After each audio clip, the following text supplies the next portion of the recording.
നമുക്ക് ഇന്ന് രാവിലെ സമയം അവിടുത്തെ വൈകുന്നേരം സമയം നമുക്ക് ഒരുമിച്ച് ദൈവത്തിന്റെ വചനം ചിന്തിപ്പാൻ ദൈവത്തിന്റെ കരങ്ങളിലേക്ക് നമ്മെ സമർപ്പിക്കാം. സങ്കീർത്തനം 42-ന്റെ 5 ആർക്കെങ്കിലും വായിച്ചു തരാം? Psalms 42:5. और आज की संदेश के लिए भजन संहिता 42 का 5वां आयत को हम पढ़ेंगे. എന്റെ ആത്മാവേ നീ വിഷാദിച്ചുള്ളിൽ ഞെരുങ്ങുന്നത് എന്ത്? ദൈവത്തിൽ പ്രത്യാശ വയ്ക്കുക. അവൻ എന്റെ മുഖപ്രകാശക രക്ഷയും എന്റെ ദൈവവുമാകുന്നു എന്നിങ്ങനെ ഞാൻ ഇനിയും അവനെ സ്തുതിക്കും. ഹിന്ദി കൂടെ ഒന്ന് വായിച്ചു തരാമോ? हे मेरे प्राण तू क्यों गिरा जाता है, तू अंदर क्यों व्याकुल है? परमेश्वर पर आशा लगा रह, क्योंकि मैं उनके दर्शन से उद्धार पाकर फिर उसका धन्यवाद करूंगा. Stotram. Why are you cast down, O my soul? और यहाँ पर कहते हैं मेरे प्राण तू क्यों गिरा जाते हैं.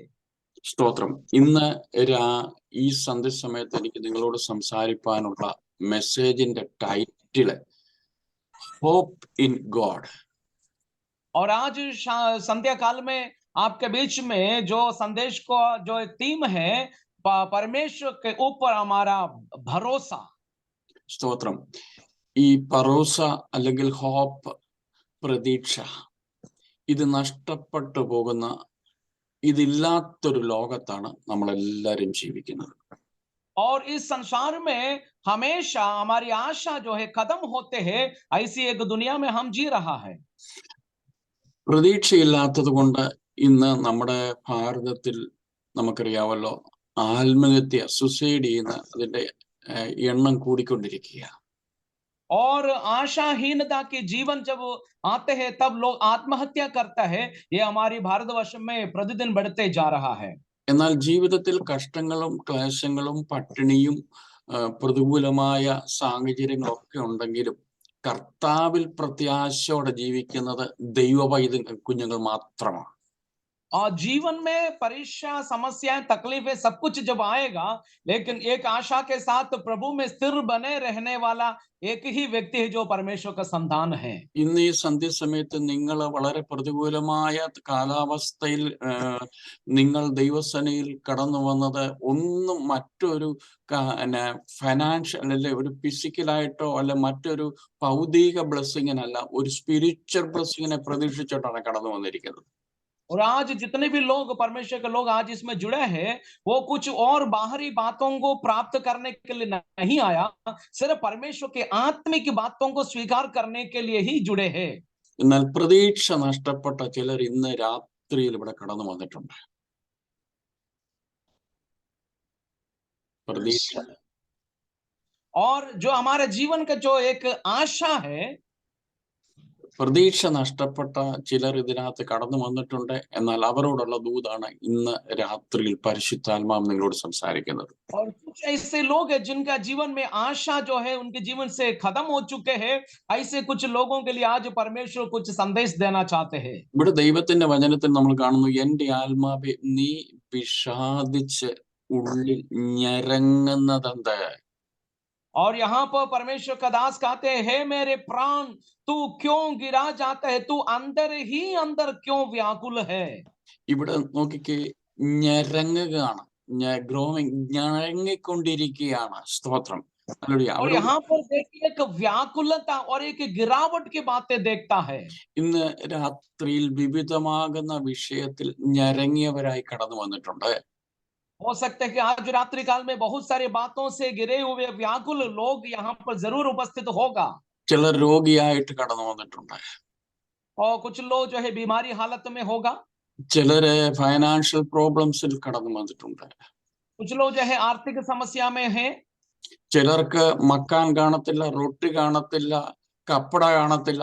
ഇങ്ങനെയൊക്കെയുള്ള വിഷയത്തിൽ വളരെ ഞെരുക്കത്തോടെ വന്നവരുണ്ട്. कुछ लोगों के पास खाने के लिए भोजन नहीं, पहनने के लिए वस्त्र नहीं, रहने के लिए अच्छा घर भी नहीं है. ऐसी अवस्था में भी होगा. എന്നാൽ അവരോടുള്ള പരിശുദ്ധാത്മാവിന്റെ ആൻസർ ഇതാണ്, ഹോപ്പ് ഇൻ ഗോഡ്. ദൈവത്തിൽ പ്രത്യാശ വെക്കുക.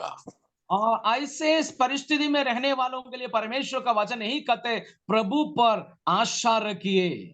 മറ്റെവിടെ പ്രതീക്ഷ വെച്ചാലും ആ പ്രതീക്ഷകളൊന്നും ഫുൾഫിൽ ആകത്തില്ല.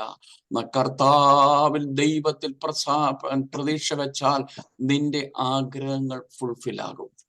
और हम किसी और चीज के ऊपर भरोसा करने से हमें कोई फायदा नहीं है, लेकिन यीशु मसीह पर भरोसा रखेगा तो हमारी हर एक आशाएं पूरा हो जाएगा। നിങ്ങൾ ഇവിടെ നോക്കിക്കേ, ഈ സങ്കീർത്തനം എഴുതിയത് കോരഹിന്റെ പുത്രന്മാരാണ്. और यहाँ पर इस भजन संहिता जो है कोरह के संतानों ने लिखा है। ഈ പഴയ നിയമ സഭയിൽ ഓൾഡ് ടെസ്റ്റ്മെന്റിൽ അല്ലെ ടാബർനാക്കിളിൽ സ്തോത്രം ശുശ്രൂഷയ്ക്കായി 3 ടൈപ്പ് ഓഫ് 3 രീതിയിലുള്ള ശുശ്രൂഷമാരെ കാണാനായിട്ട് സാധിക്കും. और पुराना नियम में जो वाचा के संदूक के उस जो मंडप के अंदर 3 प्रकार की सेवा टहल करने वाले लोगों के बारे में हम देख सकते हैं। ലേവി ഗോത്രത്തിൽ നിന്ന് പൗരോഹിത്യ ശുശ്രൂഷയ്ക്കായിട്ട് അഹരോനെയും മക്കളെയും വേർതിരിച്ചു. लेवी गोत्र से जो सेवकाई के लिए पुरोहित होने के लिए हारून और उसकी घराने को परमेश्वर ने चुना। ലേവിയുടെ മറ്റ് 3 മക്കൾ ഗോർഷേന്യർ, കൊഹാത്യർ, മൊരാര്യർ, അത് സമാഗമന കൂടാരത്തിന്റെ വിലപ്പെട്ട സാധനങ്ങൾ വഹിച്ചുകൊണ്ട്, തോളിൽ വഹിച്ചുകൊണ്ടും കാളവണ്ടിയെ വഹിച്ചുകൊണ്ടുമുള്ള വേലക്കാരായിട്ട് അവരെ തെരഞ്ഞെടുത്തു. और वहां पर गोशनी लोग 3 प्रकार की जो उनकी जो संतान लोग हैं, वो लोगों को वो सेवकाई के लिए रखा गया था। वहां का जो सामग्री को कंधे पर रखकर वो चलने का कार्य उनके लिए सौंपा गया था। മറ്റൊരു ഗ്രൂപ്പ് ഉണ്ട്, 20 വയസ്സിന് മുകളിലോട്ടുള്ള ഗ്രൂപ്പ് ഉണ്ട്. അവരെല്ലാം സോൾജിയേഴ്സ് ആണ്, അത് സാധാരണക്കാരാണ്. अगला एक ग्रुप है 20 साल की उम्र से ऊपर का जितने भी जो लोग हैं वो योद्धा लोगों की काम करते हैं। എന്നാൽ ഈ 3 ടൈപ്പ് ആൾക്കാരെ ദൈവം അതാത് ശുശ്രൂഷയിൽ ദൈവത്തിന്റെ ആലയത്തിലാക്കിയിരുന്നു. और ये 3 प्रकार के लोग जो है परमेश्वर का वो टाबरनाकल के अंदर जो है सेवकाई टहल किया करता है। എന്നാൽ സ്തോത്രം, ഈ ലേവി ഗോത്രത്തിൽ നിന്ന് ഈ കോരേഹും അവരുടെ കൂടെയുള്ള ആ ഗായിയും അഹരോനോട് മത്സരിക്കുവാൻ മുന്നോട്ട് വന്നു. और लेकिन वहां पर हम पाए जाते हैं कोरह और उसका जो कुछ जो लोग हैं हारून से जो वाद विवाद करने के लिए, लड़ने के लिए उनके सामने आया। അഹരോൻ ചെയ്യുന്ന പൗരോഹിത്യ ശുശ്രൂഷ ചെയ്യണോ എന്ന് ആഗ്രഹത്തോട് വന്ന് മത്സരിക്കാനായിട്ട് തുടങ്ങി. हारून का जो सेवकाई को हड़पने के लिए वो कोरह लोग जो है उनके सामने आया, वाद विवाद करने लगा। ദൈവമക്കളെ, മത്സരം വളരെ അപകടം പിടിച്ചതാണ്. और मेरे प्रियो जो है एक जो है दूसरों के साथ जो है बहस करना, कुछ कामों को छीनने के लिए जो कोशिश करना, वो बहुत ही खतरनाक बात है। ഞാൻ ആ ഭാഗത്തേക്ക് ഇറങ്ങി ചെല്ലുന്നില്ല. എന്നാൽ അങ്ങനെ മത്സരിച്ച കോരേഹിന്റെ കുടുംബവും അവന്റെ വാസസ്ഥലവും കൂടി പിളർന്ന് ദൈവം അവരെ നശിപ്പിച്ചു. और लेकिन परमेश्वर के कलाम में लिखा है जो परमेश्वर के खिलाफ खड़े हुए जो कोरह और उसकी जो पूरी खानदान को पृथ्वी निगल कर वो खा लिया करके प्रभु के कलाम में पाए जाते हैं। സംഖ്യാപുസ്തകം 26:11 ഇങ്ങനെ എഴുതിയിരിക്കുന്നു, എന്നാൽ കോരേഹിന്റെ പുത്രന്മാർ മരിച്ചുപോയില്ല. और गिनतियों का पुस्तक 26 अध्याय के 11वां पद में लिखा है वो कोरह का संतान लोग मरा नहीं है। നോക്കിക്കെ, പിതാക്കന്മാർ ദൈവത്തോട് മത്സരിച്ചപ്പോൾ ഭൂമി പിളർന്നവർ അവർ നശിച്ചു പോയപ്പോൾ നോക്കിക്കെ, കോരേഹിന്റെ പുത്രന്മാർ മരിച്ചുപോയില്ല. देखिए, जो परमेश्वर के दासों के खिलाफ खड़े हुए लोग जो कोरह, उनकी लोग नष्ट हो गए, लेकिन कोरह के संतान को परमेश्वर ने बचा लिया। എന്തുകൊണ്ട് കോരേഹിന്റെ പുത്രന്മാർ മരിച്ചില്ല? क्यों कोरह के संतान लोग मरा नहीं? പിതാക്കന്മാരുടെ മത്സരത്തിന് ഇവർ സപ്പോർട്ട് ചെയ്തില്ല, ഇവർ അതിനോട് ചേർന്ന് നിന്നില്ല. പിതാക്കന്മാരുടെ മത്സരത്തോട് എതിർത്ത് നിന്ന് അവർ വേർപെട്ട് ദൈവത്തിന് വേണ്ടി നിന്നു. वो कोरह का संतान लोग जो है उनकी पिता लोगों की किसी भी मामले में, किसी भी झगड़े में, किसी भी मुकाबले में उनके साथ ना देकर जीवित परमेश्वर के अधीन रहा। ദൈവമക്കളെ, സ്തോത്രം. നോക്കിക്കേ, ഇവിടെ മത്സരത്തോട് യോജിക്കാതെ, പിതാക്കന്മാരുടെ പാപത്തോട് യോജിക്കാതെ വേർപെട്ട കോരേഹിന്റെ പുത്രന്മാർ അവർ മരിച്ചു പോയില്ല. और देखिए यहाँ पर जो परमेश्वर का जो वचन के अनुसार जीने वाले कोरह का संतान लोग प्रभु की आज्ञा को मानने के कारण वो नाश नहीं हुए। സഹോദര, നീ രക്ഷിക്കപ്പെട്ട് സ്നാനപ്പെട്ട് കർത്താവിന് വേണ്ടി നിൽക്കുന്ന നീ, സ്തോത്രം, നിനക്ക് ആത്മിക മരണം സംഭവിക്കാതെ ദൈവത്തോട് പറ്റിച്ചേർന്ന് ദൈവത്തിന് വേണ്ടി നിൽക്ക്, സ്തോത്രം, ദൈവം നിന്നെ മാനിക്കും. और मेरे प्रिय भाई बहनों, यदि आप अपनी आत्मिक मृत्यु को ना चाहते हैं तो परमेश्वर के वचन को प्रेम करिए, परमेश्वर के निकटता में जिए, ताकि परमेश्वर का अनुग्रह आपके साथ रहेगा। ഓക്കെ, ഈ കോരേഹിന്റെ പുത്രന്മാർ അനേക സങ്കീർത്തനം എഴുതിയിട്ടുണ്ട്. कोरह के संतान लोग जो है बहुत सारे भजन संहिताओं को लिखा है। തിരുവചനം പഠിക്കുമ്പോൾ ഞാൻ ഏറ്റവും കൂടുതൽ എൻജോയ് ചെയ്യുന്ന കോരേഹിന്റെ സങ്കീർത്തനം, പുത്രന്മാരുടെ और जब സങ്കീർത്തനം. परमेश्वर का वचन भजन संहिता को पढ़ते समय परमेश्वर का खादिम बहुत ही आनंदित हो जाते हैं कोरह के संतानों के भजन को पढ़ते समय। സങ്കീർത്തനം 42 മുതൽ 49 വരെയുള്ള സങ്കീർത്തനങ്ങൾ കോരേഹ് പുത്രന്മാർ എഴുതിയതാണ്. और भजन संहिता 42 से 39 तक का जो भजन संहिता कोरह के संतानों ने लिखा है। 84 മുതൽ 88 വരെയുള്ള സങ്കീർത്തനങ്ങൾ കോരേഹിന്റെ പുത്രന്മാർ എഴുതിയതാണ്. और उसका 84 से लेकर 88 तक जो है भजन भी कोरह के संतानों ने लिखा है। 84 സങ്കീർത്തനത്തിലേക്ക് കോരേഹ് പുത്രന്മാർ വരുമ്പോൾ സൈന്യങ്ങളുടെ യഹോവേ തിരുനിവാസം എത്ര മനോഹരം. और 84 भजन संहिता जब आते हैं तो कोरह का संतान कहते हैं सेनाओं का यहोवा परमेश्वर क्या ही मनोहर है। നോക്കിക്കേ, തലമുറ പിതാക്കന്മാർ ദൈവത്തോട് മത്സരിച്ചപ്പോൾ, തലമുറ കർത്താവിന് വേണ്ടി നിന്നപ്പോൾ ദൈവം അവരെ എടുത്ത് ഉപയോഗിക്കാൻ തുടങ്ങി. और देखिए पिता लोग परमेश्वर के खिलाफ खड़ा हो गया, लेकिन उनके संतान जब प्रभु के साथ खड़ा हुआ परमेश्वर ने उन्हें इस्तेमाल किया। ദൈവത്തിന് വേണ്ടി നിന്നാൽ ദൈവം നിന്നെ ഈ തലമുറയിൽ ഉപയോഗിക്കും. आमीन। जब परमेश्वर के लिए आप खड़ा रहेंगे तो आपका पीढ़ी को भी परमेश्वर उठाकर खड़ा कर देंगे। സ്തോത്രം. കോരേഹ് പുത്രന്മാർ അവിടെ കൊണ്ട് അവരുടെ ചരിത്രം അവസാനിക്കുകയല്ല. और कोरह के संतानों का कहानी यहाँ खत्म नहीं होता है। 1 ദിനവൃത്താന്തം 6:33 നിങ്ങൾ നോക്കിയാൽ അവർ ദേവാലയത്തിലെ സംഗീതക്കാരായിട്ട് മാറി. और जो पहले दिवस ദിനവൃത്താന്തം ക്രോണിക്കൽസ്, ഹിന്ദിയിൽ എന്തോ पहला chronicles 6:33 6:33 first chronicles chapter 6 verse आरने तरफ है सर 33 33 6 का 33 में लिखा है അവർ അവിടെ സംഗീതക്കാരായിട്ട് മാറി. അവർ ദൈവത്തെ ആരാധിക്കുന്ന കൊയർ ഗ്രൂപ്പിലേക്ക് അവരെ ദൈവം ഉപയോഗിച്ചു. बोलो चाहे परमेश्वर के भवन का आराधना करने वाले लोगों में शामिल हुआ है। ഇനി 1 ദിനവൃത്താന്തം 9:19 അവർ ദൈവത്തിന്റെ ആലയത്തിന്റെ കാവൽക്കാരായിട്ട് മാറി. और उसके 9वां अध्याय का 19 में लिखा है परमेश्वर के आराधनालय का जो द्वार का रखवालक बनकर रहा। നോക്കിക്കേ, അതുകൊണ്ടാണ് അവരുടെ ഒരു ആഗ്രഹം ഉണ്ടായിരുന്നു. 84 സങ്കീർത്തനം 10-ാമത്തെ വാക്യത്തിൽ ഇങ്ങനെ എഴുതിയിട്ടുണ്ട്, ദുഷ്ടന്മാരുടെ കൂടാരങ്ങളിൽ പാർക്കുന്നതിനേക്കാൾ എന്റെ ദൈവത്തിന്റെ ആലയത്തിൽ കാവൽക്കാരനായിരിക്കുന്നത് എനിക്ക്. और इसी भजन संहिता 84 का 10 पद में लिखा है दुष्टों की डेवड़ी पर खड़े रहने से द्वार अच्छा है, परमेश्वर के दरवाजे पर खड़े रहना हमारे लिए अति उत्तम है। ദൈവമക്കളെ, ദൈവത്തിന്റെ ആലയത്തിന്റെ കാവൽക്കാരുടെ ജോലി എന്ന് പറഞ്ഞാൽ ആലയത്തെയും വിലപിടിപ്പുള്ള സാധനത്തെ സൂക്ഷിക്കുക എന്നുള്ളതാ. परमेश्वर के द्वार पर खड़े होकर सेवा टहलने के मतलब में वहां के सारे जो चीजों के ऊपर देखभाल करना उनकी जिम्मेदारी है। കാവൽക്കാരൻ ഉറങ്ങുവാനായിട്ട് അനുവദിച്ചിട്ടില്ല. और वहां का जो देखभाल करने वालों को सोने के लिए नहीं खड़ा करते हैं। കാവൽക്കാരൻ എപ്പോഴും ശത്രു വന്ന് ഇത് മോഷ്ടിച്ചുകൊണ്ട് പോകുന്നു എന്ന ജാഗ്രതയോടെ ആലയത്തിന് ചുറ്റും അവൻ കാവലായിരിക്കും. पहरेदार का सबसे बड़ी जिम्मेदारी है उस परमेश्वर के मंदिर की चारों ओर वो देखभाल करते रहना, ताकि कोई चोर वहां पर ना प्रवेश हो सके। ഇന്ന് രാത്രി നാം ഓരോരുത്തരും ദൈവത്തിന്റെ ആലയത്തിന്റെ കാവൽക്കാരാണ്.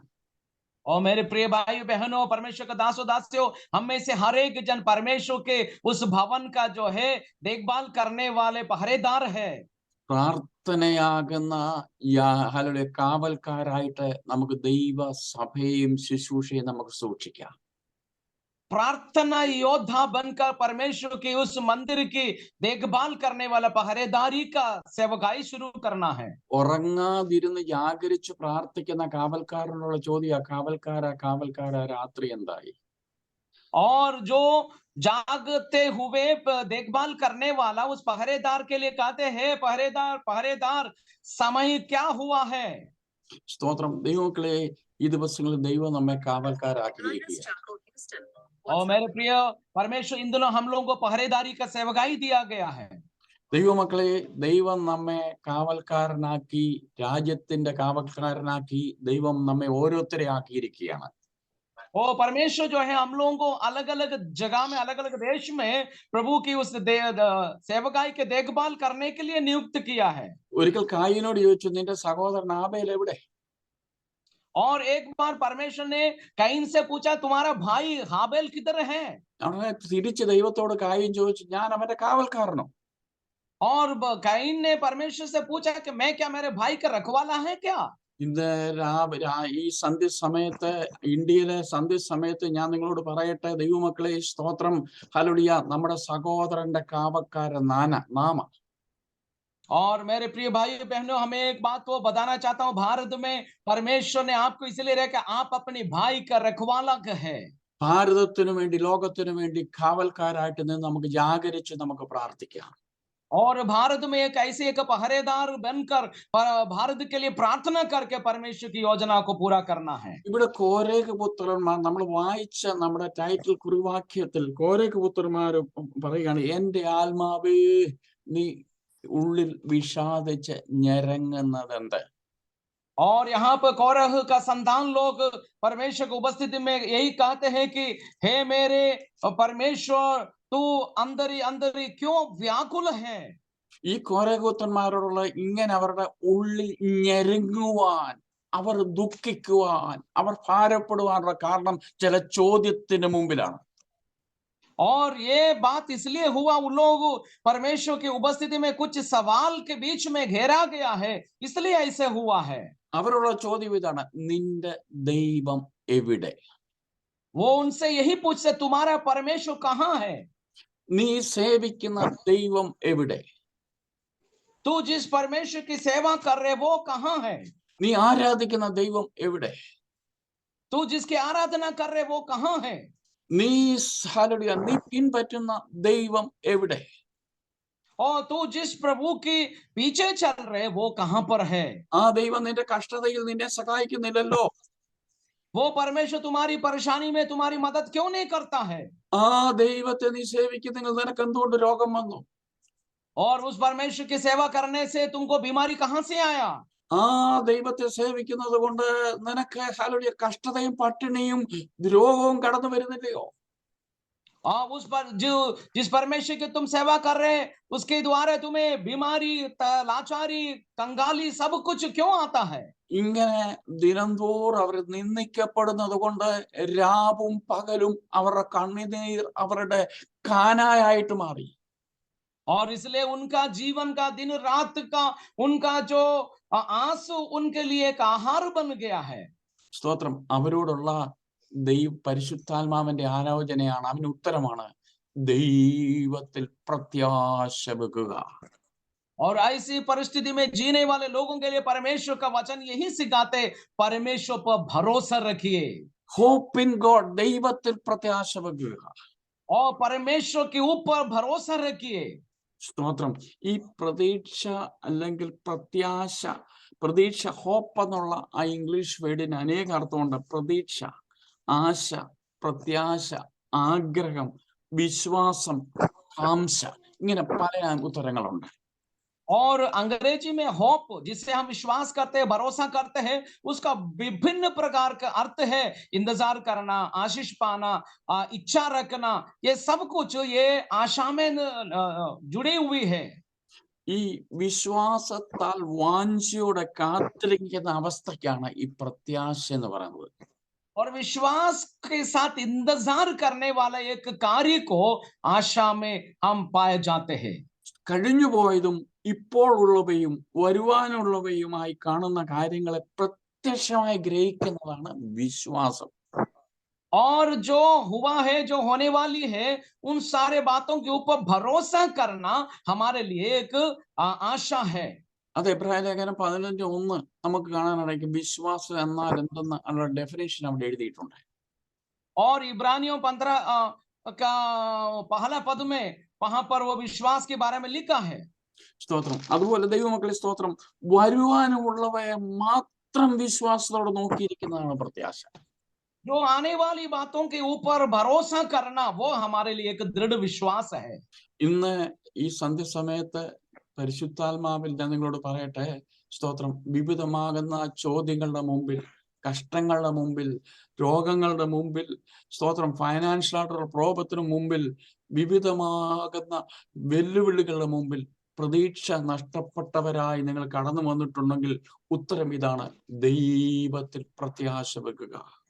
और मेरे प्रिय, यदि हम आज विभिन्न प्रकार की कष्टों में, निराशा में, आर्थिक तंगी में, समस्याओं में होकर आज इस मीटिंग में जुड़ा है, तो मेरे आपसे एक ही वायदा है कि परमेश्वर की ओर देखिए, उस पर भरोसा रखिए। സ്തോത്രം. ഞാൻ പ്രതീക്ഷയെക്കുറിച്ച് 2-3 ബൈബിളിലെ വാക്യങ്ങള് സ്തോത്രം നിങ്ങളോട് പറഞ്ഞിട്ട് ഞാൻ എൻ്റെ പ്രധാന വിഷയങ്ങളൊക്കെ പറഞ്ഞ് പെട്ടെന്ന് ഈ മെസ്സേജ് നിർത്തിക്കൊള്ളാം. और आज कुछ और ये जो आशा के बारे में 2-3 परमेश्वर के कलाम को और बोलने के बाद मैं अपने संदेश से विराम लूंगा। 1 കൊരിന്ത്യർ 13:13 ഇങ്ങനെ പറയുന്നുണ്ട്, സ്തോത്രം, വിശ്വാസം, പ്രത്യാശ, സ്നേഹം, ഇത് മൂന്നും ഒരു ഒരു ഒരു ഞെട്ടിനകത്ത് ഞാന്ന് കിടക്കുന്നതാണ്. ഒരു और यहाँ पर पहला कोरिन्थियों 13 अध्याय का 13वां पद में परमेश्वर का वचन यही सिखाते हैं कि पहला कोरिन्थियों 13 अध्याय का 13वां पद में कहते हैं, अब विश्वास, आशा, प्रेम, ये तीनों स्थायी है, അതിൽ ഏറ്റവും വലുത് സ്നേഹമാണ്. और उससे सबसे बड़ा प्रेम है। റോമാലേഖനത്തിൽ അപ്പോസ്തലനായ പൗലോസ് അവരുടെ വിശ്വാസികളോട് ഇങ്ങനെ എഴുതിയിരിക്കുന്നു, നാം രക്ഷിക്കപ്പെട്ടത് പ്രത്യാശയിലല്ലോ.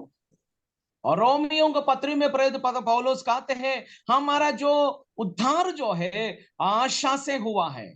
മുമ്പ് നാം പ്രത്യാശയില്ലാത്തവരായിരുന്നു. पहले हमारा कोई आशा नहीं था, എഫേസ്യ ലേഖനത്തിൽ പറഞ്ഞത് മുമ്പ് നാം പ്രത്യാശയില്ലാത്തവരായിരുന്നു. और पहले हमारे पास कोई आशा नहीं था, കാരണം ദൈവമില്ലെങ്കിൽ പ്രത്യാശയില്ല. और इसलिए है परमेश्वर नहीं है तो आशा भी नहीं है। ദൈവം നമ്മുടെ ഉള്ളിൽ വന്നപ്പോൾ നാം പ്രത്യാശയുള്ളവരായി മാറി. और परमेश्वर जब हमारे हृदय में आया, हम लोग आशा से भरे हुए लोग बन गया। ഈ പ്രത്യാശയില്ലാത്തവരോട് ചോദിച്ചു നോക്കിയേ, മരണാനന്തര ജീവിതത്തെ കുറിച്ച് അവർക്കൊന്നും അറിയത്തില്ല. और जिनका पास कोई आशा नहीं है, उनसे पूछो मृत्यु के बाद क्या होगा, उसे कुछ नहीं मालूम है। പ്രത്യാശയില്ലാത്തവരോട് ചോദിച്ചേ, സ്തോത്രം, പ്രശ്നങ്ങൾ വരുമ്പോൾ അവർ വലിയ പ്രശ്നത്തിലേക്ക് അങ്ങ് പോകും. और जिनके पास कोई आशा की गुंजाइश नहीं है, उनका जीवन में जो समस्या आता है तो वो बहुत परेशान हो जाते हैं। എന്നാൽ ഹല്ലേലൂയ, പ്രത്യാശയാൽ നാം എല്ലാവരും രക്ഷിക്കപ്പെട്ടിരിക്കുന്നത്. और लेकिन मैं एक बात बताना चाहता हूँ, विश्वास के द्वारा आशा में हम सब उद्धार पाया है। ദൈവമക്കളെ, ആരാണ് നമ്മുടെ പ്രത്യാശയുടെ കേന്ദ്ര വിഷയം? और मेरे प्रियो, हमारी आशा का केंद्र बिंदु कौन है? 1 തിമോത്തിയോസ് 1:1 Christ who is our hope, യേശു ക്രിസ്തുവാണ് നമ്മുടെ പ്രത്യാശ. और पहला तीमुथियुस 1:1 में लिखा, यीशु मसीह ही हमारा आशा है। സ്തോത്രം. നമ്മുടെ സകല പ്രശ്നത്തിനും, സ്തോത്രം, നാം അഭിമുഖീകരിക്കുന്ന വെല്ലുവിളികളുടെ ചോദ്യങ്ങളുടെ മുമ്പിൽ, പ്രത്യാശ നഷ്ടപ്പെടുന്നതിന് മുമ്പിൽ നമ്മെ നിർത്തിയിരിക്കുന്നത് യേശു ക്രിസ്തുവിലുള്ള പ്രത്യാശയാണ്. और हमारे जीवन में हर परिस्थिति में, हर बातों में हम इसलिए स्थिर खड़ा है क्योंकि हमारे उद्धारकर्ता यीशु मसीह पर हमारी आशा है। അതുകൊണ്ടാണ് കൊലോസ്യ ലേഖനം 1:27 പറഞ്ഞിരിക്കുന്നു, സ്തോത്രം, മഹത്വത്തിന്റെ പ്രത്യാശയായ ക്രിസ്തു നമ്മുടെ ഉള്ളിൽ. और कुलूसियों 1:27 में लिखा है, जो तेजोमय परमेश्वर प्रभु यीशु मसीह हमारे अंदर है। ഈ ക്രിസ്തു, മഹത്വത്തിന്റെ പ്രത്യാശയായ ക്രിസ്തു നമ്മുടെ ഉള്ളിൽ വന്നത് കൊണ്ടല്ലേ നാം പ്രത്യാശയുള്ളവരായി പ്രതികൂലത്തിൽ പിടിച്ചു നിൽക്കുന്നത്. और यही महिमामय यीशु मसीह हमारे अंदर आने के कारण हम लोग आशा में स्थिर है। സ്തോത്രം. ഈ പ്രത്യാശയെക്കുറിച്ച് പൗലോസ് കൊലോസ്യ ലേഖനത്തിൽ എഴുതിയിരിക്കുന്നു. 1:13 എഴുതിയിരിക്കുന്നു, ഇത് സ്വർഗത്തിൽ സംഗ്രഹിക്കുന്ന പ്രത്യാശയാണ്. और वो यही प्रेरित पौलुस कोलोसियों के पत्र लिखते समय 1:13 में कहते, ये जो आशा है स्वर्गों में बना हुआ है। പൗലോസ് അതേ ലേഖനത്തിൽ 1:23 പറയുന്നുണ്ട്, സുവിശേഷത്തിന്റെ പ്രത്യാശ, the hope of the gospel. और इसका 23 पद में कहते हैं, एक विश्वास का, सुसमाचार का विश्वास है।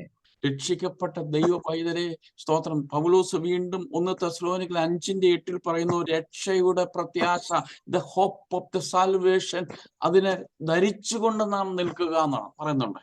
और पहला തെസ്സലോനിക്യ 5:8 पद में कहते हैं, यही आशा को हम लोग पहनकर स्थिर रहता है। സ്തോത്രം. ഞാൻ ഒരു ചോദിച്ചു നോക്കട്ടെ, ഈ പ്രത്യാശ നമുക്ക് തരുന്നത് ആരാണ്? और मैं एक सवाल आपसे पूछना चाहता हूँ, यही आशा कौन हमें देता है? അത് റോമാലേഖനത്തിൽ അതിന് ആൻസർ ഉണ്ട്. എല്ലാ ചോദ്യങ്ങൾക്കും വേദപുസ്തകമാണ് ആൻസർ പറയേണ്ടത്. और हर एक सवाल का उत्तर भी है, रोमियो का पुस्तक में उसका उत्तर भी लिखा है। റോമാലേഖനം 5:5 റോമാലേഖനം 15:13 പറഞ്ഞുകൊണ്ട് പ്രത്യാശ നമുക്ക് നൽകുന്നത് പരിശുദ്ധാത്മാവിന്റെ ശക്തിയിലാണ്. और रोमियो 5:5 में और उसका 15:13 में लिखा है, ये विश्वास आशा पवित्र आत्मा देता है। ഞാൻ ചോദിച്ചോട്ടെ, നമ്മൾ കടന്നു പോകുന്ന പ്രതികൂലമാകുന്ന സാഹചര്യങ്ങളിൽ, സ്തോത്രം, और मैं आपसे पूछना चाहता हूँ, हम ചില जिस परेशानी में, परिस्थिति में होकर हम चल रहा है, ചില ചോദ്യങ്ങളുടെ മുമ്പിൽ, ചില വെല്ലുവിളികളുടെ മുമ്പിൽ, ചില കഷ്ടതകളുടെ മുമ്പിൽ, രോഗത്തിന് മുമ്പിൽ കഴിഞ്ഞ നാളുകളിൽ ആടാതെ പിടിച്ചു നിന്നത് പരിശുദ്ധാത്മാവിൽ നമുക്ക് തന്ന ക്രിസ്തുവിലുള്ള പ്രത്യാശയല്ലയോ? और हम इसलिए स्थिर खड़ा है क्योंकि समस्या में, परिस्थितियों के चलते हुए पवित्र आत्मा के द्वारा मसीह यीशु में जो हमारी आशा है, उसी में हम स्थिर खड़ा है। യേശു ക്രിസ്തുവാണ് നമ്മുടെ പ്രത്യാശ. और यीशु मसीह ही हमारा आशा है। സ്തോത്രം. പുതിയ നിയമസഭയുടെ ഏറ്റവും വലിയ പ്രത്യാശ എന്താണെന്നറിയാമോ? നമ്മുടെ और नया नियम की कलीसिया का सबसे बड़ा विश्वास क्या है? നമ്മുടെ കർത്താവായ യേശു ക്രിസ്തുവിനെ മടങ്ങി വരവാ. और यीशु मसीह का दूसरे आगमन सबसे बड़ी आशा की बात है। റോമാലേഖനം 8:19 മുതലുള്ള വാക്യങ്ങൾ പറയുന്നത്, സൃഷ്ടി ദൈവോത്രന്മാരുടെ വെളിപ്പാടിനെ ആകാംക്ഷയോടെ കാത്തിരിക്കുക. और रोमी 8:19 पद में हम पढ़ते हैं, परमेश्वर का संतान यीशु मसीह के आगमन के प्रतीक्षा में है। പിന്നെ സർവ സൃഷ്ടിയും ഹല്ലേലൂയ ദ്രവത്വത്തിന്റെ ദാസ്യത്തിൽ നിന്നുള്ള ഒരു വിടുതലിന് വേണ്ടി കാത്തിരിക്കുകയാണ്. और सारे सृष्टि का जो मनुष्य जो है, नाश होने वाला जीवन से हटकर एक पुनरुत्थानित जीवन की आशा में है।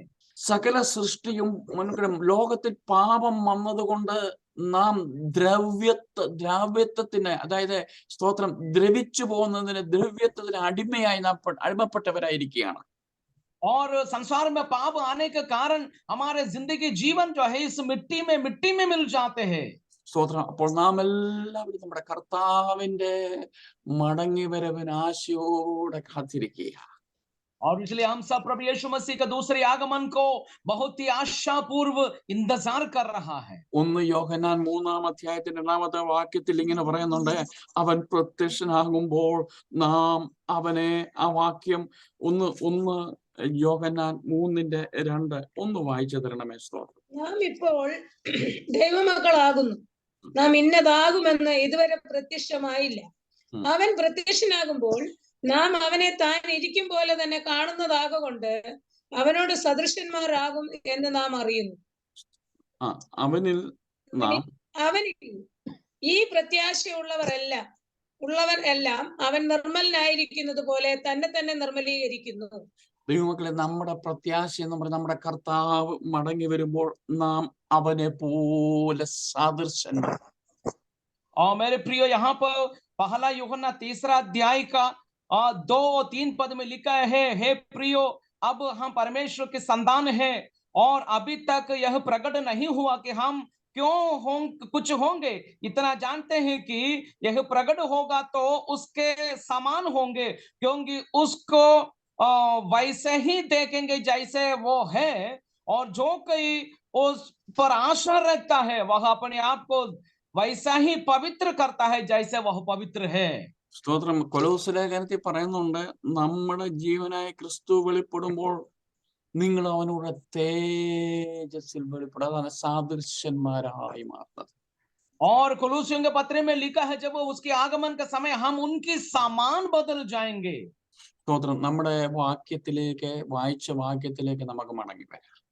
और हम जिस पद में संदेश सुन रहा था उसी में वापस आएंगे, भजन संगीता में वापस आएंगे. ഇവിടെ കോരഹ പുത്രന്മാരോട് ചോദ്യം, എന്റെ ആത്മാവെ നീ വിഷാദിച്ച് ഉള്ളിൽ ഞരങ്ങുന്നതെന്തേ? और यहाँ पे कोरह के पुत्र लोग कहते हैं, मेरे प्राण तू क्यों गिरा जाता है, अंदर ही अंदर क्यों व्याकुल है? സഹോദര, സഹോദരി, നീ വളരെ ആകുലത്തോടെ ഇന്ന് ഈ പ്രാർത്ഥനയിൽ കടന്നു വന്നിരിക്കുക. और प्रिय भाई, प्रिय बहन, हो सकते हैं आप बड़े व्याकुलता के साथ आज इस सभा में जुड़ा होगा. നിന്നോട് ഉള്ള ചോദ്യങ്ങൾക്കും നീ കടന്നു പോകുന്ന സ്ട്രഗിൾ ചെയ്യുന്ന പ്രശ്നങ്ങൾക്കും ഉത്തരം കിട്ടാതെ നീ പ്രത്യാശ നഷ്ടപ്പെട്ട് നീ ഞെരങ്ങിക്കൊണ്ടിരിക്കുകയാണ്. हो सकता है कि आपका बहुत सारे सवालों का उत्तर नहीं मिल पा रहे, बहुत सारी बातों से आप व्याकुल है. നീ കടന്നു പോകുന്ന ഭൗതിക ഞെരുക്കങ്ങളുടെ മേൽ എങ്ങനെ പിടിച്ചു നിൽക്കുമെന്ന് നീ ചിന്തിച്ച് നീ ഞെരങ്ങിക്കൊണ്ടിരിക്കുകയാണ്. और आप सोच रहे होंगे कि इस वक्त जो आर्थिक तंगी में होकर जा रहे उसको मैं कैसे उसको हैंडल करूं, यही सोचकर आप बैठा होगा. ഒരുപക്ഷെ നീ താമസിക്കുന്ന ഭവനത്തിൽ നിന്ന് ഇറങ്ങിക്കൊടുക്കണമെന്നുള്ള പ്രഷറിൽ നീ വ്യാകുലപ്പെട്ടുകൊണ്ടിരിക്കുകയാണ്. हो सकता है कि आप जिस घर में रहते वो घर खाली करने के लिए मकान मालिक बोला होगा, ऐसे व्याकुलता में बैठा होगा. നീ നിന്റെ തലമുറയുടെ ഭാവിയെ ഓർത്ത് നീ വ്യാകുലപ്പെട്ടുകൊണ്ടിരിക്കുകയാണ്. और अपनी पीढ़ी को, अपने बच्चों के भविष्य को सोचकर आप व्याकुल होगा. എന്റെ കുഞ്ഞിനെ എങ്ങനെ ഞാൻ മുന്നോട്ട് വിദ്യാഭ്യാസം ചെയ്യിക്കും? मैं अपने बच्चों को कैसे आगे अपने पढ़ाई लिखाई में कैसे मदद करूं? ഞാൻ പരിശുദ്ധാത്മാവിൽ പറയട്ടെ, നീ വലിയ പ്രതികൂലത്തിൽ വിഷമിച്ച് വ്യാകുലപ്പെട്ട് ഞെരുങ്ങിയാണ് നീ ഈ മീറ്റിംഗിൽ കടന്നു വന്നിരിക്കുന്നത്. और मैं आपको बताना चाहता हूं, पवित्र आत्मा में होकर आप में से कोई ऐसे है जो बहुत ही उदास होकर व्याकुलता के साथ यहाँ पर बैठे हैं. കർത്താവിൽ പ്രത്യാശ വെക്കുക. प्रभु पर आशा रखिए. മറ്റൊരുത്തനിലും പ്രത്യാശ വെച്ചാൽ ഒരു ഉത്തരവുമില്ല, ആ വഴികളെല്ലാം അടഞ്ഞു പോത്തേ ഉള്ളൂ. എന്ന ദൈവത്തിൽ പ്രത്യാശ വെക്കുക. ദൈവം നിന്നെ പ്രശ്നങ്ങളിൽ നിന്ന് രക്ഷിക്കുന്നവനാണ്. ओ मेरे प्रिय, किसी और पर भरोसा मत रखिए. किसी और पर भरोसा रखेगा तो वो द्वार बंद हो जाएंगे, लेकिन यीशु मसीह पर विश्वास रखिए, वो आपके लिए सब कुछ करेगा. എന്റെ ആത്മാവെ നീ വിഷാദിച്ചുള്ളിൽ ഞെരങ്ങുന്നതെന്ത്? ദൈവത്തിൽ പ്രത്യാശ വെക്കുക. അവൻ നിന്റെ മുഖപ്രകാശ രക്ഷയും എന്റെ ദൈവവുമാകുന്നു. ഇതാണ് ഉത്തരം. और कहते हैं कि हे मेरे प्राण तू अंदर अंदर क्यों व्याकुल है, परमेश्वर पर आशा लगाए रख, क्योंकि वही से तुम्हें उद्धार मिलेगा. പുതിയ നിയമത്തിൽ നിന്ന് മുദ്രയുടെ ഉദാഹരണം പറഞ്ഞ് ഞാൻ പെട്ടെന്ന് നിർത്തിക്കൊള്ളാം. और नया नियम से एक दो बातों को बोलकर मैं अपने बातों को विराम दूंगा. ജോൺ ബാപ്റ്റിസ്റ്റ് യോഹന്നാൻ സ്നാപകനെ നമുക്കറിയാമല്ലോ. यूहन्ना बपतिस्मा देने वाले को हम अच्छी तरह जानता है. സ്തോത്രം. മത്തായിയുടെ സുവിശേഷം 11-ാം അധ്യായത്തിന്റെ 2 മുതലുള്ള വാക്യങ്ങളിൽ യോഹന്നാൻ സ്നാപകനെ കുറിച്ച് പറയുന്നുണ്ട്. और मत्ती रचित सुसमाचार 11 अध्याय के दूसरा पद से यूहन्ना बपतिस्मा देने वाले के बारे में लिखा है. സ്ത്രീകളിൽ നിന്ന് ജനിച്ച യോഹന്നാൻ കണ്ണേക്കാൾ വലിയവൻ ആരുമില്ല. और स्त्री के संतानों में यूहन्ना के समान और कोई महान व्यक्ति दुनिया में जन्म हुआ ही नहीं. ഈ യോഹന്നാൻ ജയിലിൽ അടയ്ക്കപ്പെട്ടു. और ये यूहन्ना जो है जेल खाने में बंद हो गया. യോഹന്നാൻ അറിയാം യോഹന്നാന്റെ പെടലി വിട്ടുവെന്നറിയാം. और यूहन्ना को मालूम है उसका सिर कलम हो जाएगा. യോഹന്നാന്റെ ശിഷ്യന്മാരെ യേശുവിന്റെ അടുത്തേക്ക് അയച്ചിട്ട് ചോദിക്കും, വരുവാനുള്ളവൻ നീയോ, ഞാൻ മറ്റൊരുത്തനെ കാത്തിരിക്കണോ? और यूहन्ना ने अपने चेलों को यीशु मसीह के पास भेजकर पूछने लगा कि जिसकी हम इंतजार करने वाला मसीहा तू है या किसी और की इंतजार करूं? പ്രശ്നങ്ങളുടെ മധ്യേ യോഹന്നാൻ ദൈവത്തിൽ നിന്നുള്ള പ്രത്യാശ നഷ്ടപ്പെട്ടു. समस्या के बीच में यूहन्ना जो परमेश्वर की ओर से पाए वो दर्शन से वो नीचे हो गया. നോക്കണമേ, യോഹന്നാൻ യേശുവിന് വഴിയൊരുക്കാൻ വന്നവനാണ്. और देखिए, यूहन्ना यीशु मसीह को मार्गदर्शक बनकर आया था. യോഹന്നാൻ യേശുവിനെ ജലത്തിൽ സ്നാനപ്പെടുത്തിയവനാണ്. तो यीशु मसीह को बपतिस्मा दिया हुआ व्यक्ति है यूहन्ना. ഈ യോഹന്നാൻ പ്രശ്നങ്ങളുടെ മധ്യേ ചഞ്ചലപ്പെട്ട് ആടുന്ന ഓട പോലായി പ്രത്യാശ നഷ്ടപ്പെട്ടു. और यही व्यक्ति बपतिस्मा देने वाला समस्या के बीच में वो स्थिर नहीं हो पा रहा था। സഹോദരി, നീ ഇന്ന് കടന്നു വന്നത് പ്രത്യാശ നഷ്ടപ്പെട്ട ആടുന്നൊരു ഓട പോലെയല്ലേ? ചോദ്യങ്ങളുമായിട്ടല്ലേ നീ കടന്നു വന്നിരിക്കുന്നത്? और मेरे प्रियो, आप आज यहाँ पर आकर सोचते हैं कि मेरे साथ क्या होगा, मेरा बातें कैसे होंगे, ऐसे विचार में आया होगा। നിന്റെ ജീവിതത്തിൽ ആഞ്ഞടിക്കുന്ന കൊടുങ്കാറ്റിൽ ഓട പോലെ നീ ആടരുത്. ദൈവത്തിൽ പ്രത്യാശ വെക്കുക. और हर परिस्थिति में मैं आपको एक बात बताना चाहता हूँ, परमेश्वर पर भरोसा रखिए। ഈ കൊലോസ്യ സഭയിലെ വിശ്വാസികൾ ഇതുപോലായിരുന്നു. സ്തോത്രം. അവർ ആടുന്നവരായിരുന്നു. കൊലോസ്യ സഭ, കൊലോഷ്യൻ സഭ. പക്ഷെ ഒന്ന് റിപ്പീറ്റ് ചെയ്തു. ഓക്കേ, ഒച്ച കേട്ടില്ല. കൊലോസ്യയിലുള്ള ദൈവമക്കള് സ്തോത്രം പ്രശ്നങ്ങൾ വന്നപ്പോൾ അവർ ഇങ്ങനെ കാറ്റിനാൽ ആടുന്നവരായിരുന്നു. और कुलुसियों के कलीसिया के बारे में लिखा, जब समस्या आया था, जो हवा के समान वो जो स्थिर नहीं हो पाया। പൗലോസ് അവർക്ക് എഴുതുമ്പോൾ നിങ്ങൾ പ്രത്യാശയിൽ അടിസ്ഥാനമുള്ളവരായിരിക്കാനായിട്ട് പറയുന്നു. और पौलुस कहते हैं अपनी आशा में जो है स्थिर रहो। സ്തോത്രം. അവിടെ ദൈവമക്കളെ, പ്രതികൂലത്തിൽ ആടുന്നവരല്ല, പ്രത്യാശയോടെ നിൽക്കെ. നമ്മുടെ പ്രത്യാശ കർത്താവായ യേശു ക്രിസ്തുവാണ്. और इसलिए समस्या में चंचल होने की जरूरत नहीं है, यीशु मसीह पर आशा रखकर जीना है। അബ്രഹാം എങ്ങനായിരുന്നറിയോ പ്രത്യാശയിലിരുന്നത് എന്നറിയാമോ? സ്തോത്രം. और अब्राहम अपने आशा कैसे प्रभु में रखा था? അബ്രഹാം റോമാലേഖനം 4:18 പറയുന്നു, ആശയ്ക്ക് വിരോധമായി ആശയോടെ വിശ്വസിച്ചു. और अब्राहम जो है ऐसा विश्वास की आशा का विपरीत जाकर आशा के ऊपर भरोसा किया। ദൈവമക്കളെ, സ്തോത്രം. അബ്രഹാമിന് 90 വയസ്സിന് മേളിൽ സാറായിക്കായി അബ്രഹാമിനും 95 മേളിലായി ആശിക്കാൻ, ഒരു സന്തതി ആശിക്കാൻ ഒരു വകയുമില്ല. और अब्राहम के जीवन को देखिए, सारा का जो है 95 वर्ष का 90 वर्ष का ऊपर हो गया, अब्राहम को 95 वर्ष के ऊपर का कोई आशा का कोई गुंजाइश ही नहीं है। അബ്രഹാമിന്റെ തലമുറ ഇല്ലാത്തത് കൊണ്ട് അബ്രഹാം വിചാരിച്ചു, ഒന്നീ ഡെമസ്കോസ്കാരനായ ഏലിയാസ് അല്ലെങ്കിൽ ഇസ്മായിൽ ഇവരായിരിക്കും എന്റെ അടുത്ത പിൻഗാമി. और अब्राहम ने सोचा कि आशा खत्म होने से सोचा कि उनका जो है एलियासर उसका वारिस होंगे या फिर इस्माइल उसका वारिस होगा। ഈ അബ്രഹാമിനോട് ദൈവം പറഞ്ഞു, ഞാൻ നിന്റെ സർവശക്തിയുള്ള ദൈവമാണ്. और इस अब्राहम से परमेश्वर कहता है, मैं तुम्हारा सर्वशक्तिमान परमेश्वर हूँ। അതുകൊണ്ട് അബ്രഹാം ആശയ്ക്ക് വിരോധമായി, ആശിക്കുവാൻ ഒരു സാധ്യതയുമില്ല, ചാൻസുമില്ല. സ്തോത്രം. ആശയ്ക്ക് വിരോധമായി ആശയോടെ വിശ്വസിച്ചു. और इसलिए अब्राहम जो है अपनी विश्वास और आशा के विरुद्ध में वो परमेश्वर पर भरोसा करने लगा। അതവന് നീതിയായി കണക്കിട്ടു. वो उनके लिए एक एक एक आशीष बन गया। സഹോദരി, സഹോദര, സാധ്യതയില്ലാത്ത വിഷയത്തിൽ ആശയോടെ വിശ്വസിക്കേ. ഒരു പോസിബിലിറ്റിയും ഇല്ല. നീ ആശയോടെ വിശ്വസിക്കേ. ദൈവം നിനക്കും നിന്റെ തലമുറയ്ക്ക് വേണ്ടി വഴികളെ തുറക്കാൻ പോകുക. हालेलुया। मेरे प्रिय भाई बहनों, आशा के विरुद्ध आपका आशा समाप्त तो हो सकता है, लेकिन आप विश्वास रखिए, परमेश्वर आपके लिए, आपकी जो पीढ़ी के लिए एक नया आशीष देने के लिए तैयार है। ഇയ്യോബിനെ നോക്ക്. ഇയ്യോബിന്റെ പ്രത്യാശ നഷ്ടപ്പെടുന്ന വാക്കുകളല്ലാതെ ഇയ്യോബിന്റെ വീട്ടിൽ നിന്ന് കിട്ടിയിട്ടില്ല. और आयुब के बारे में देखिए, आशा के विरुद्ध आशाहीन बातों के अलावा उनके लिए कुछ भी नहीं सुनने को मिला। ഇയ്യോബിനെ പാതാളത്തിൽ ഇറക്കി വിടുന്ന ഉത്തരവാ തന്റെ ഭാര്യ പറഞ്ഞത്. और आयुब को जो है बिल्कुल आशा को खत्म करने वाली बातें उनकी पत्नी ने उनसे कहा। സ്തോത്രം. എന്നാൽ ദൈവമക്കളെ, സ്തോത്രം, ഇയ്യോബിന്റെ സഹോദരന്മാർ 3 പേര് സ്നേഹിതന്മാർ വന്ന് ഇയ്യോബിനെ ദ്രോഹിക്കാത്തോടും വാക്കുകൾ കൊണ്ട് ദ്രോഹിച്ചു. और वहां पर आयुब का जो 3 मित्र लोग आकर आयुब का जितना चोट पहुंचा सकते हैं। ഇയ്യോബ് ഇങ്ങനെ പറയുന്നുണ്ട്, 17-15 പറയുന്നുണ്ട്, എന്റെ പ്രത്യാശ എവിടെ? ജോബ് 17-15 എന്റെ പ്രത്യാശ എവിടെ?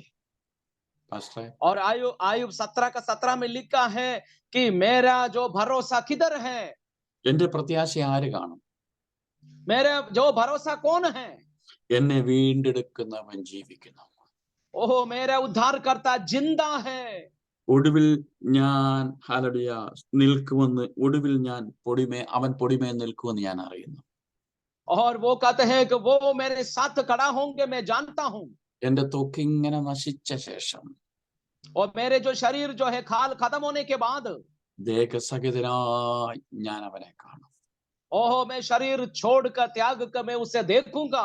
നോക്കി, ഇതായിരുന്നു ഇയ്യോബിന്റെ പ്രതികൂലത്തിൽ അവന്റെ പ്രത്യാശ. और यही है जो आयुब का समस्या के बीच में आयुब का आशा यही था. അതുകൊണ്ട് പ്രത്യാശ നഷ്ടപ്പെടുന്ന വെല്ലുവിളികളുടെ മേൽ സ്തോത്രം ഞെരങ്ങുകയല്ല, ദൈവത്തിൽ പ്രത്യാശ വെക്കുക. और इसलिए विश्वास को अविश्वास में नहीं बदलना, बल्कि उस विश्वास के नायक यीशु की ओर हमें बढ़ना है. നൈലിലെ വിധവയുടെ ഏക മകൻ ഉണ്ടായിരുന്നു. ഒറ്റ മകനെ നൈലിലെ വിധവയ്ക്കുള്ളായിരുന്നു. നൈനിലെ വിധവയ്ക്ക് ഒരു മകനെ ഉള്ളായിരുന്നു. और एक विधवा स्त्री था जिसको एक ही बेटा था. സ്തോത്രം. ഇവളെ ഈ മകൻ, അവൾക്ക് ഭർത്താവില്ല, അവള് വിധവയാണ്. ഈ മകനെ മാത്രം പ്രത്യാശയോടാണ് ഇവള് കാത്തിരുന്നത്. और उस नईन शाह नगर का उस विधवा स्त्री को उनका एकलौता बेटा के ऊपर ही भरोसा था. അവൻ പെട്ടെന്ന് മരിച്ചുപോയി. और लेकिन वो बेटा अचानक उसका मृत्यु हो गया. ഇവളുടെ പ്രതീക്ഷ മുഴുവൻ ഈ മകനിലായിരുന്നു. और वो विधवा स्त्री का साथ ഇവൻ വളർന്നു വരുമ്പോൾ എന്നെ നോക്കും, ഇവൻ വളർന്നു വരുമ്പോൾ എന്നെ രക്ഷിക്കും, എന്നെ സഹായിക്കും. പാസ്റ്റർ കേൾക്കുന്നില്ലയോ? സ്തോത്രം. Praise the Lord. സ്തോത്രം. ഇവൻ വളർന്നു വരുമ്പോൾ എന്നെ രക്ഷിക്കും, ഇവൻ വളർന്നു വരുമ്പോൾ എന്നെ സംരക്ഷിക്കും എന്നുള്ള പ്രതീക്ഷയിൽ അവൾ ജീവിച്ചു. और वही बेटा जो बड़ा होकर उसके साथ जिएगा, वही उनका पालन पोषण करेंगे, यही आशा के साथ वो जी रहा था. മരണം അവനെ കൊണ്ടുപോയി. और लेकिन जो मृत्यु जो है उसे ले लिया. പ്രതീക്ഷ നഷ്ടപ്പെട്ട ആ വിധവയുടെ നിലവിളി ആ പട്ടണത്തെ, നൈൻ പട്ടണത്തെ മുഴുവൻ ഷെയ്ക്ക് ചെയ്തു. और उस विधवा के सारी आशा टूट गया. उसकी रोने की आवाज पूरी नईन शहर में गूंजने लगा. ഈ ഡെഡ് ബോഡി എടുത്തുകൊണ്ട് അത് അടക്കുവാൻ വേണ്ടി പോവുകയാണ് ആൾക്കാർ. और अब देखिए उसका लाश को मंच में रख कर लोग उसका जो है श्मशान के लिए जा रहे. ഇത് മെയിൻ ഗേറ്റിന്റെ അടുത്ത് വന്നു. और शहर के बाहर वाले द्वार पर खड़ा हो गया. നോക്കിക്കേ, അതിന് എതിരായിട്ടൊരു പ്രൊസഷൻ കടന്നു വരികയാ. और देखिए उसके विपरीत दिशा में एक झुंड आ रहा है. ഇനിയും ഈ കുട്ടി ജീവിക്കത്തില്ല. और लोगों का यही है कि ये बेटा अभी नहीं जिंदा होगा.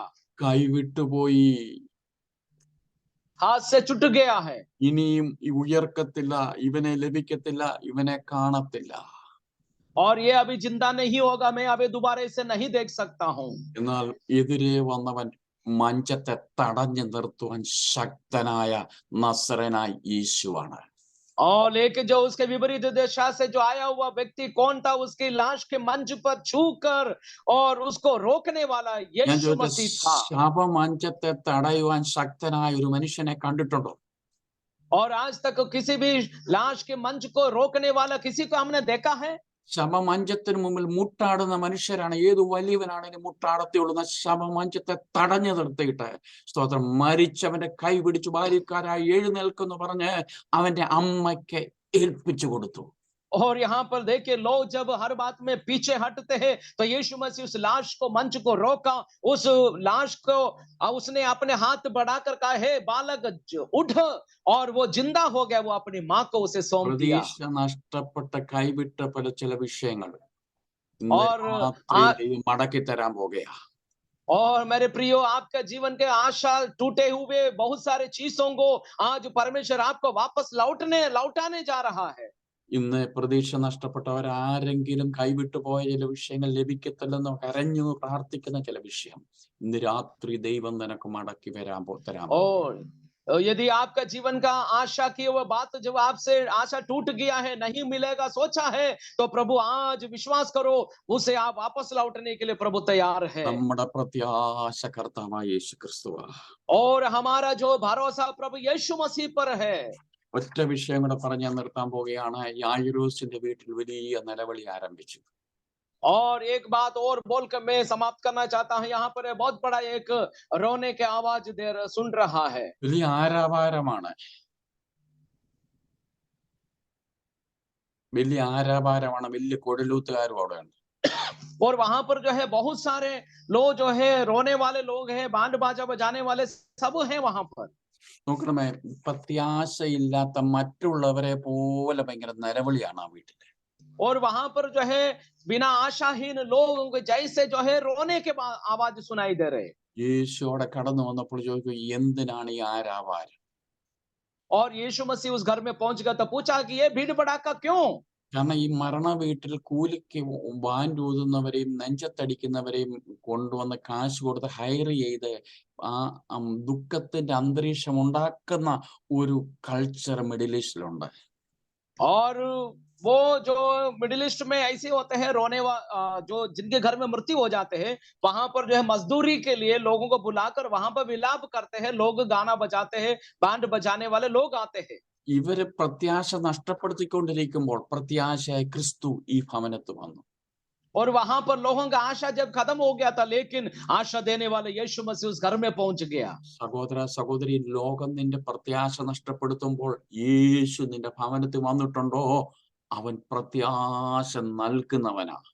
ओ मेरे प्रिय भाई बहनों, यदि संसार आपकी आशा को तोड़ दिया हो, लेकिन आशा देने वाले यीशु मसीह आपके घर में आ चुका है। യേശു ഇവരെ മുഴുവൻ വെളിയിലാക്കി.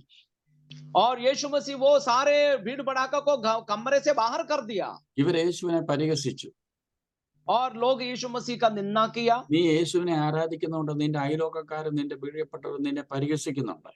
और हो सकता है जब आप यीशु मसीह की आराधना करने से आपके अड़ोसी पड़ोसी आपका निंदा जरूर करेगा। യേശു നിന്റെ ഭവനത്തിലുണ്ടോ? അവൻ നിന്റെ പ്രത്യാശ മടക്കി തരും. और यीशु यदि आपके घर में है, आपका आशा आपको वापस लौटा देंगे। യേശു പറഞ്ഞു, തബീത്ത കൂവി, ബാല്യക്കാരി എഴുന്നേൽക്കാൻ പറഞ്ഞു. और यीशु मसीह आकर कहा, तबीता घूमी, बालिके उठो। മാതാപിതാക്കൾക്ക് ആ കുഞ്ഞിനെ ഏൽപ്പിച്ചു കൊടുത്തു. और उनके माता पिता को उनकी बेटी वापस लौटा दिया। പ്രത്യാശ നഷ്ടപ്പെട്ട ദൈവവൈതലേ, യേശു ക്രിസ്തുവാണ് നമ്മുടെ പ്രത്യാശ. ओह मेरे प्रिय भाई बहनों, हमारे आशा जब टूटते हैं तो मैं एक बात बताना चाहता हूँ, हमारी आशा यीशु मसीह है। പോളിക്കാർപ്പിനെ സ്തോത്രം ഹല്ലേലൂയ അറസ്റ്റ് ചെയ്ത് തീ കത്തുന്ന ചിതയിലേക്ക് നിർത്തിയിരിക്കുക. പോളിക്കാർപ്പ്, യോഹന്നാന്റെ ശിഷ്യനായ പോളിക്കാർപ്പിനെ അറസ്റ്റ്. यूहन्ना के एक चेला था पोलीकार्पिस्ट, और उसको जो है जलाने के लिए खड़ा कर दिया। ക്രൂശിനോട് ചേർത്ത് തന്നെ ബന്ധിക്കാനായിട്ട് തുടങ്ങി. और उसको जो है क्रूस के साथ उसे बांध लिया था। പോളിക്കാർപ്പ് പറഞ്ഞു, എന്നെ ആ മരത്തോട് ചേർത്ത് നിങ്ങൾ ബന്ധിക്കണ്ട, എന്നെ സ്വതന്ത്രമായിട്ട് നിർത്ത്. ആ മരത്തോട് ചേർത്ത് എന്നെ ബന്ധിക്കേണ്ട, എന്നെ സ്വാതന്ത്ര്യമായിട്ട് ഇവിടെ നിർത്ത്. और लेकिन पोलीकार्पिन ने कहा, मुझे उस लकड़ी के साथ नहीं बांधना, मुझे स्वतंत्रता से अलग खड़ा कर दो।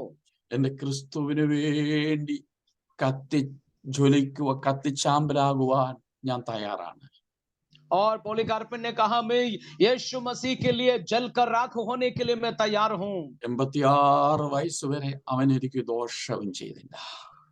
और 84 वर्ष तक परमेश्वर ने उसके लिए कोई भी हानि नहीं पहुंचाया। പോളിക്കാർപ്പിന്റെ അവസാനത്തെ വാക്കുകൾ തന്റെ വിശ്വാസികളോട് ഇങ്ങനായിരുന്നു, യേശു ക്രിസ്തുവാണ് പ്രത്യാശയിൽ സ്ഥിരമായിരിക്കുക.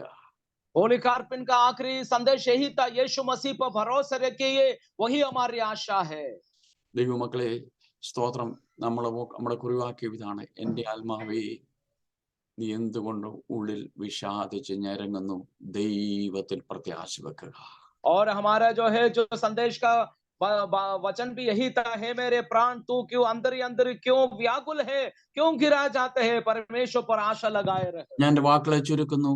ഭാരത്തോടെ വേദനയോടെ പ്രത്യാശ നഷ്ടപ്പെട്ട ദൈവവൈതലേ, ഇന്ന് രാത്രി ദൈവം നിങ്ങളെ അനുഗ്രഹിക്കട്ടെ.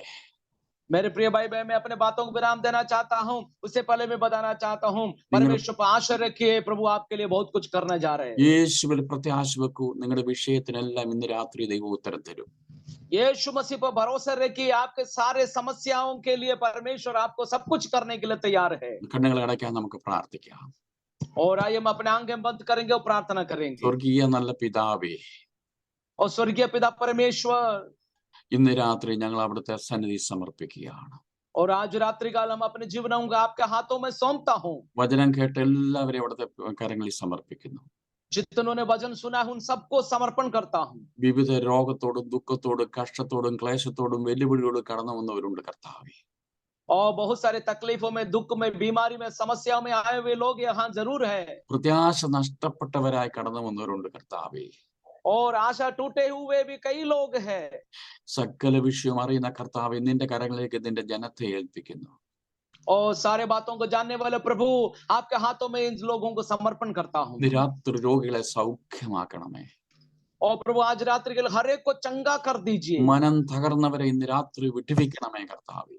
और टूटे हुए मन वालों को प्रभु जी आप छुटकारा दीजिए। പ്രത്യാശ നഷ്ടപ്പെട്ട നിന്റെ ജനത്തിൽ ഇന്ന് ക്രിസ്തുവിലുള്ള പ്രത്യാശ മടക്കി കൊടുക്കണമേ.